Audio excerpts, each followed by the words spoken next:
Salut les pomplards, j'espère que vous allez bien. Aujourd'hui on va faire une nouvelle vidéo où je vous ai préparé un petit QCM par rapport aux questions que j'ai eues pour le concours de sous-offre. J'espère que vous êtes au taquet. Allez, c'est parti.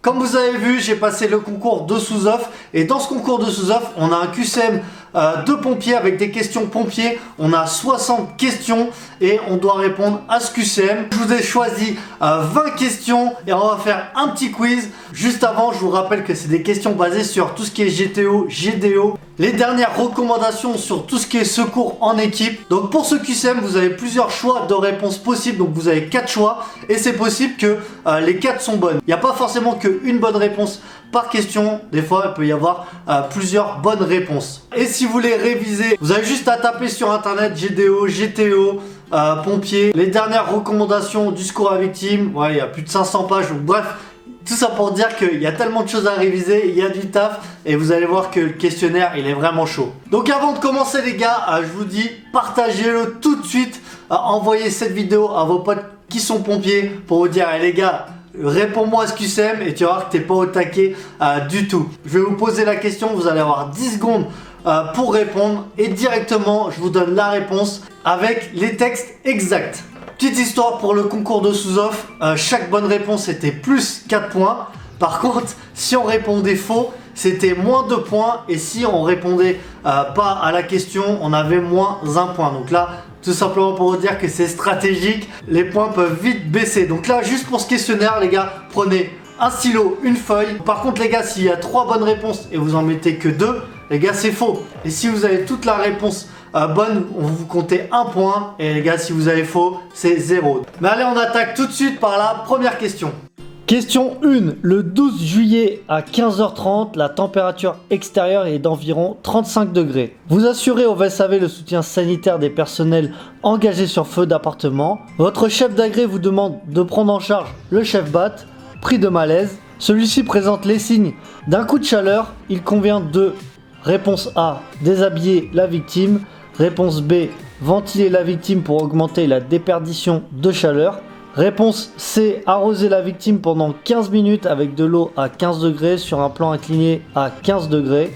Réponse D, appliquer des linges ou draps imbibés avec de l'eau froide sur le corps de la victime.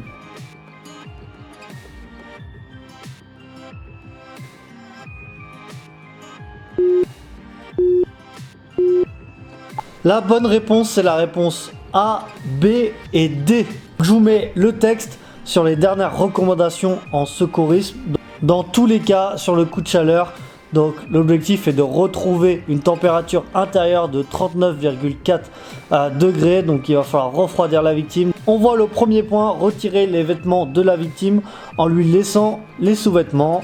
Le deuxième point, donc ventiler la victime pour augmenter la déperdition de chaleur de la victime par convection. On voit que le quatrième point, c'est appliquer des linges ou draps imbibés avec de l'eau froide sur le corps de la victime. On va pouvoir aussi placer de la glace au niveau du pli de laine et de l'aisselle, parce que c'est là où on va trouver de grosses artères. Donc la réponse C ne fait pas partie des cas. Vous prenez en charge une victime consciente qui présente une brûlure électrique sans détresse vitale. Il convient de, petit A, rechercher le point d'entrée et le point de sortie. Petit B, désinfecter le point d'entrée. Petit C, traiter la brûlure comme une brûlure thermique. Petit D, recouvrir le point de sortie avec une compresse imbibée de sérum physiologique.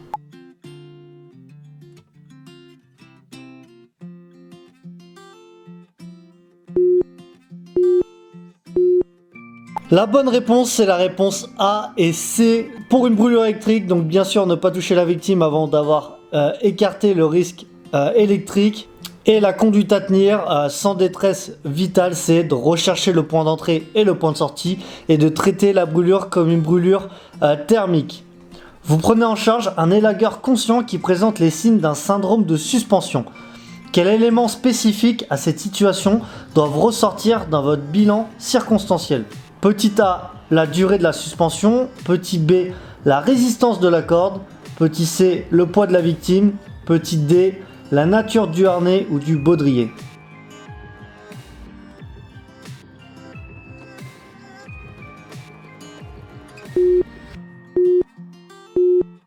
La bonne réponse, c'est la réponse A et D. Donc vous voyez dans les signes, dans tous les cas, recherchez la nature du harnais ou du baudrier porté par la victime. On a aussi la position de la victime pendant la suspension, donc verticale, tête vers le bas. Voilà, la durée de la suspension et il faut rechercher aussi la hauteur de la chute. Donc voilà, c'est réponse A et D. La question 4, vous prenez en charge une victime qui présente une température corporelle de 31 degrés Celsius. S'agit-il d'une hypothermie? Petit A, légère, petit B, modéré, petit C, sévère, petit D, grave.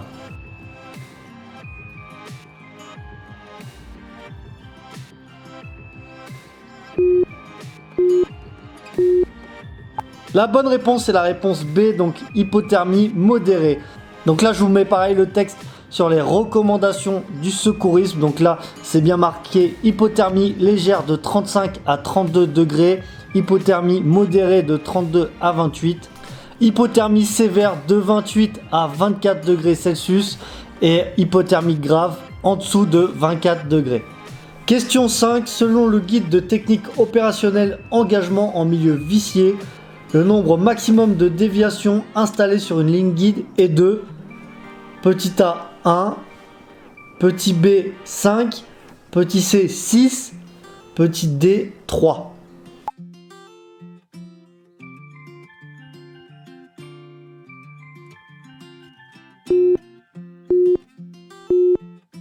La bonne réponse, c'est la réponse D, donc c'est 3 déviations.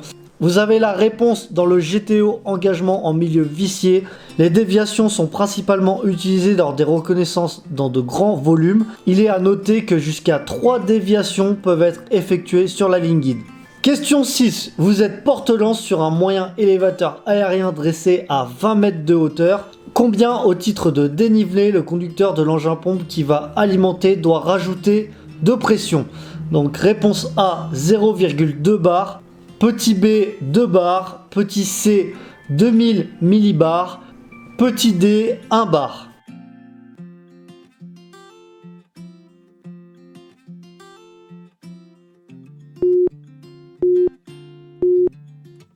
Les bonnes réponses sont les réponses B et C. Voilà, il faut rajouter 1 bar tous les 10 mètres. Donc là on a 20 mètres, il faut rajouter 2 bars. Donc la première réponse c'est la réponse B, 2 bars. Mais on a aussi la réponse C, il faut faire la conversion. 2000 millibars c'est égal à 2 bars. Donc voilà, si vous n'avez pas mis les deux bonnes réponses, c'est réponse fausse. La question 7, vous effectuez l'alimentation de votre engin pompe. Le poteau sur lequel vous êtes branché est bleu. Que cela signifie-t-il? Réponse A, c'est un poteau relais. Réponse B, c'est un poteau d'aspiration. Réponse C, c'est un poteau surpressé. Réponse D, c'est un poteau privé.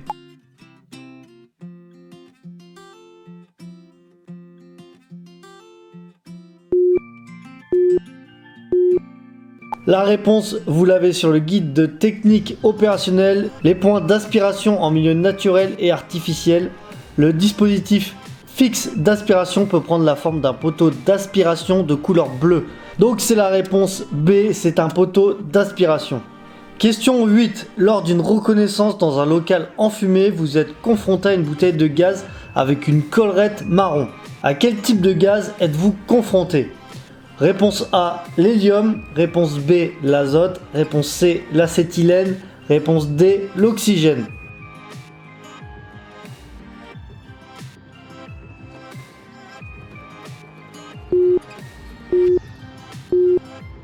La bonne réponse, c'est la réponse A, l'hélium.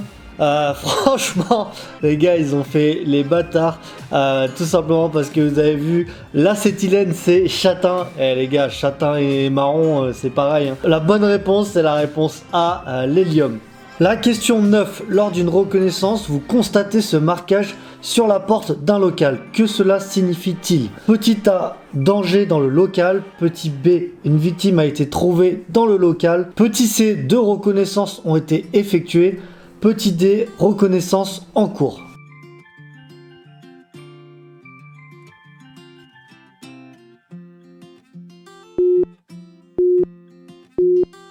La bonne réponse, c'est la réponse C. 2 reconnaissances ont été effectuées. On trouve la réponse dans le GTO engagement en milieu vicié. Un cercle autour de cette croix peut compléter ce code, signifiant qu'une seconde reconnaissance a été effectuée dans le local. Lors d'un feu de bâtiment agricole, vous êtes confronté à un stockage avec cette signalétique. Que cela signifie-t-il?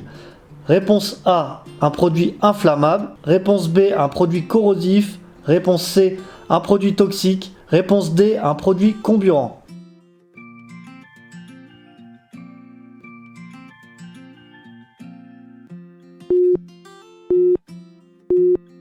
La bonne réponse, c'est la réponse D, un produit comburant.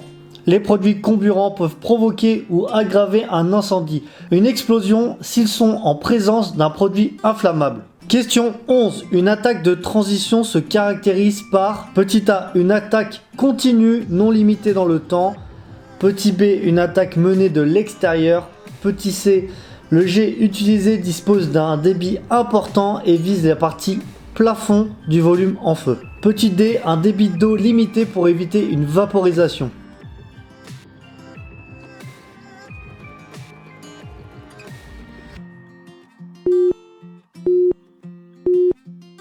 Les bonnes réponses, c'est les réponses B et C. Vous trouvez les réponses dans le GTO, établissement et technique d'extinction.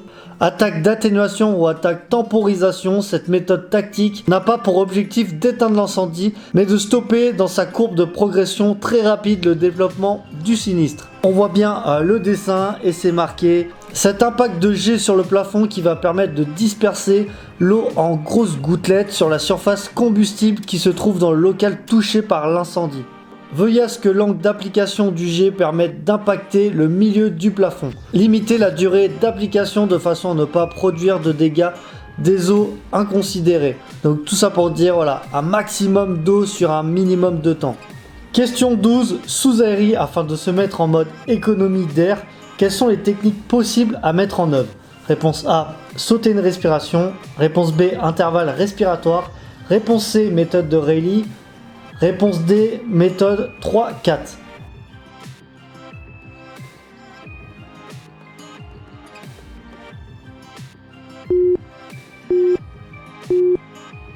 La bonne réponse, c'est la réponse A, B et C. On trouve la réponse dans le GTO engagement en milieu vicié. Il y a 4 techniques de respiration: sauter une respiration, intervalle respiratoire, méthode de Rayleigh et méthode 2-4. Question 13. Quelle est la pression max fournie par un point d'eau d'incendie normalisé? Réponse A, 1 bar. Réponse B, 16 bars. Réponse C, 5 bars. Réponse D, 15 bars.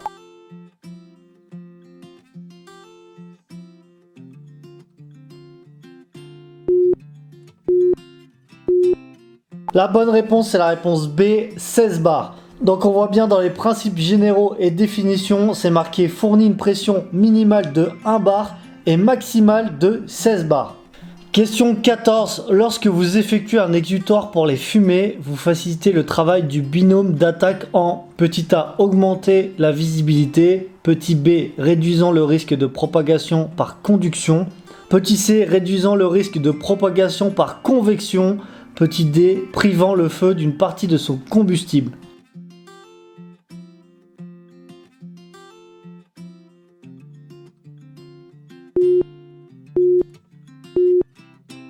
La bonne réponse, c'est la réponse A, C et D. Vous trouvez la réponse dans le GDO, intervention sur les incendies de structure. L'évacuation des fumées permet d'atteindre 4 objectifs. Elle améliore des conditions de survie des personnes en diminuant le risque d'intoxication et en augmentant la visibilité permettant l'évacuation. Elle facilite la progression des équipes de secours. Elle réduit le risque de propagation par convection. Elle réduit le potentiel développement du feu en lui privant d'une partie de son combustible. Donc on voit bien que c'est la réponse A, C et D. Question 15. Lors d'une reconnaissance dans une atmosphère appauvrie en oxygène, au-dessous de quelle concentration d'O2 dois-je porter obligatoirement l'aérie? Réponse A, 15%. Réponse B, 17%. Réponse C, 19%. Réponse D, 21%.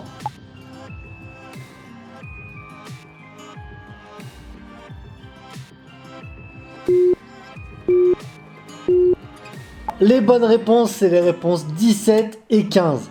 On trouve la réponse dans le GTO, engagement en milieu vicié. Le port d'un appareil respiratoire isolant est obligatoire dans les cas suivants. Présence de produits toxiques, qualité de l'air ambiant inconnue, atmosphère appauvrie en oxygène en dessous de 17%. Donc bien sûr, il y avait 17%, mais aussi 15%.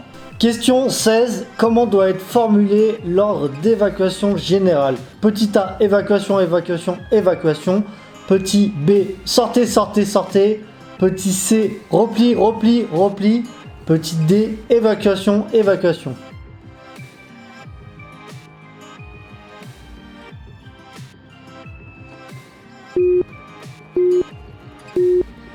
La bonne réponse, c'est la réponse A.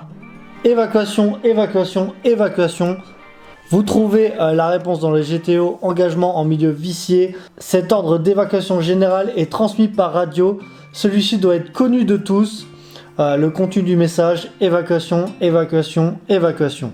Question 17. La puissance d'un feu est directement liée à petit A, la qualité du combustible. Petit B, l'apport en comburant. Petit C, la quantité de combustible.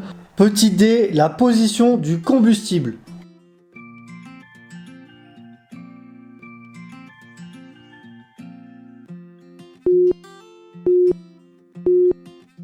Les bonnes réponses sont les réponses A, B, C et D. Vous trouvez la réponse dans le GDO, intervention sur les incendies de structure. Cette puissance est directement liée à la nature, la qualité, la volumétrie, la position et la quantité du combustible et à l'apport en comburant dans le cadre d'une situation d'incendie de structure. Donc là on voit bien que toutes les réponses sont bonnes. Question 18. Une attaque en anti-ventilation fait partie des techniques liées à petit A, une tactique dite offensive. Petit B, une tactique dite défensive. Petit C, une tactique dite transitoire. Petit D, aucune réponse ne convient.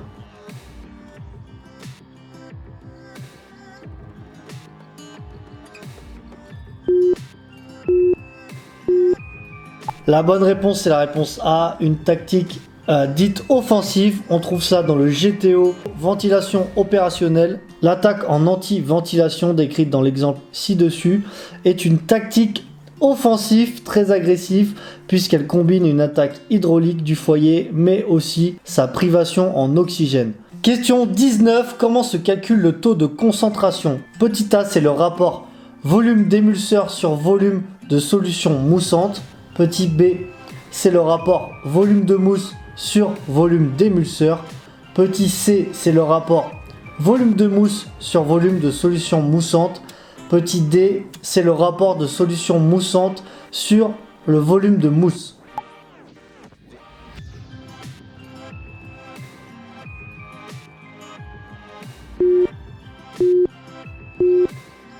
La bonne réponse, c'est la réponse A, c'est le rapport volume d'émulseur sur le volume de solution moussante. La dernière question, sur un accident de la route avec un TMD, votre chef d'agré vous missionne pour réaliser une reconnaissance. Vous observez le code 606. Quel type de produit êtes-vous confronté? Réponse A, une matière infectieuse. Réponse B, une matière toxique. Réponse C, une matière corrosive. Réponse D, une matière radioactive.